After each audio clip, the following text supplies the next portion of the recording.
Eka dengan NIM 001. Halo, saya Cahya Ramadhani dengan NIM 0011. Halo, saya Widya Tulena dengan NIM 0018. Halo, saya Mutariska Fadila dengan NIM 0037. Halo, saya Anilawat Sirira dengan NIM 0017. Halo, saya Sarifah Hadum dengan NIM 0030. Halo, saya Faredi dengan NIM 004. Saya Mita Rahmawati dengan NIM 006. Saya Tasyidra dengan NIM 006. Saya Hufanya Haura dengan NIM 33. Saya Nisa Putri dengan NIM 0024. Saya Muhammad Raisman Afif dengan NIM 0003. Selamat menyaksikan diskusi kami. Happy Project.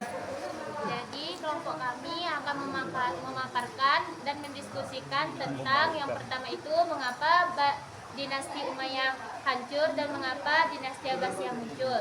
Dan yang kedua tentang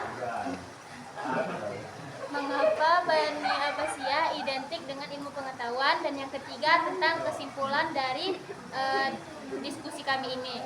Selamat menonton. Topik kita kali ini tentang mengapa Bani Umayyah hancur dan mengapa Bani Abbasiyah muncul. Udah ada yang baca belum? Udah sedikit. Yang paling kerasa itu Umayyah tuh kayak makin lama makin banyak masalah di dalam. Kayak keluarga yang sering berantem sendiri. Bener, mereka tuh sering banget ganti pemimpin. Terus banyak yang nggak cocok. Jadinya stabilitas lemah banget. Aku nambahin ya, selain masalah internal, kebijakan mereka itu kayak kurang cocok gitu. Misalnya kayak adanya etnis Arab dan adanya etnis non-Arab. Orang tuh kayak yang etnis non-Arab nih pajaknya ini lebih tinggi daripada etnis yang Arab gitu.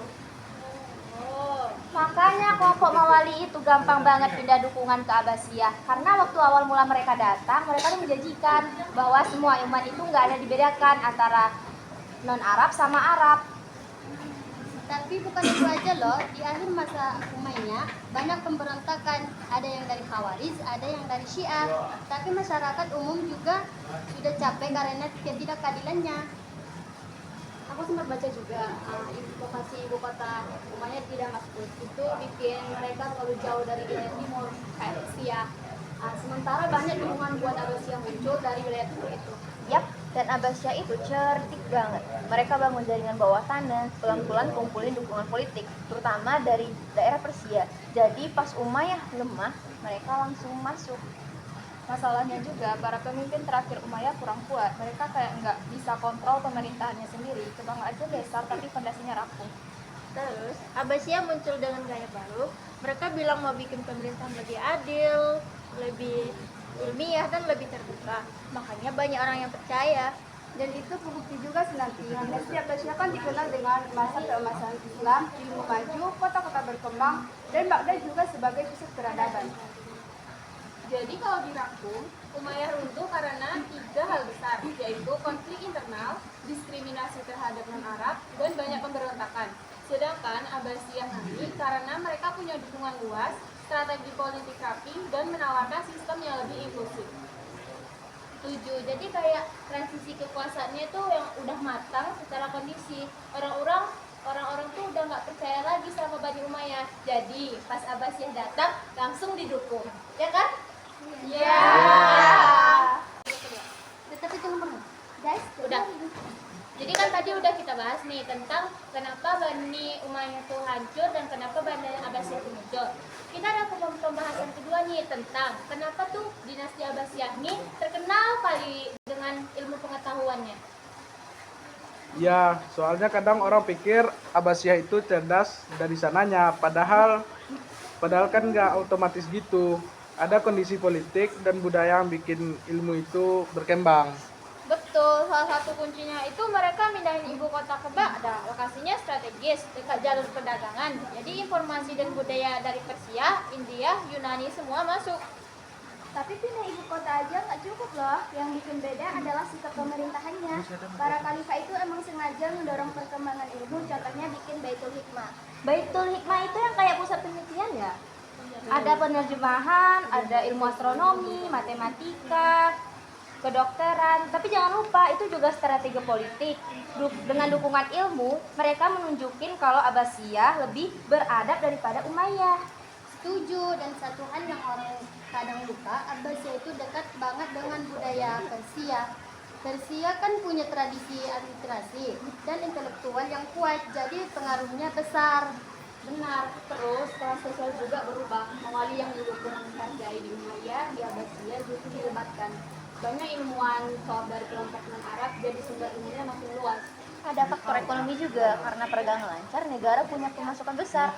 Nah, kalau ekonomi kuat, pemerintah bisa biaya ilmuwan, bangunan perpustakaan, observatorium, dan universitas. Tapi jangan dilebih-lebihkan juga ya, nggak semua masa Abbasiyah itu cerah. Kemajuan ilmunya paling kuat itu di awal dan pertengahan. Setelah itu sempat menurun karena politiknya kacau. Benar sih, tapi pada masa jayanya itu mereka berani menerima ide baru dari luar, termasuk ilmu filsafat Yunani.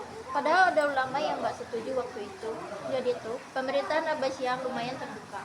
Dan bukan cuma ambil, tapi juga menumbangi. Contoh, Al-Khawarizmi nggak cuma nyalin matematika India, tapi justru menciptakan aljabar. Jadi bukan sekedar terjemahan. Oh iya, dan literasi meningkat karena kertas mulai digunakan luas. Teknologi dari Cina itu bikin penulisan buku jadi cepat dan murah. Jadi pengetahuan gampang disebar, nggak cuma dipajang di istana. Jadi kalau disimpulin dari semua pendapatnya, alasan Abbasiyah identik dengan ilmu itu yang pertama, lokasi Baghdad strategis, dan yang kedua, pemerintah dukung penelitian. Ketiga, budaya Persia dan tradisi ilmiah masuk. Yang keempat, ekonomi kuat mendukung ilmuwan. Kelima, keterbukaan terhadap ide asing. Yang keenam itu, teknologi kertas bikin penyebaran ilmu jadi cepat. Dan juga karena politik, mereka butuh legitimasi. Ilmu pengetahuan jadi media untuk menunjukin kalau dinasti mereka lebih unggul. Jadi jelas ya, bukan karena faktor tunggal, tapi kombinasi sosial, politik, ekonomi, dan budaya. Setuju. Setuju banget. Jadi, kan kita tadi udah mendiskusikan kan 2 poin itu.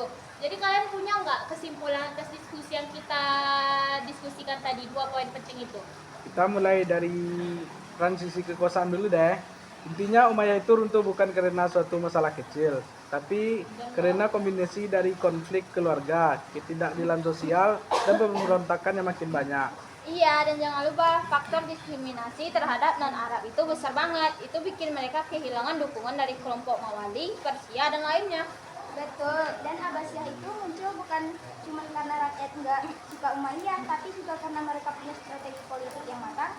Mereka bangun koalisi, manfaat kekecewaan orang, dan munculin diri sebagai alternatif yang lebih adil.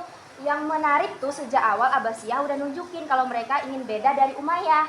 Dan itu bukan cuma teori, tapi diwujudkan dalam kebijakan mereka. Makanya masuk ke topik kedua, kenapa Abbasiyah identik dengan ilmu pengetahuan? Karena setelah dapat kekuasaan, karena bikin lingkungan mendukung ilmu berkembang. Enggak seperti Umayyah yang fokusnya lebih ke ekspansi politik. Dan faktor geografis juga bantu. Baghdad itu jadi pusat berbagai budaya, jadi pertukaran ilmu gampang terjadi.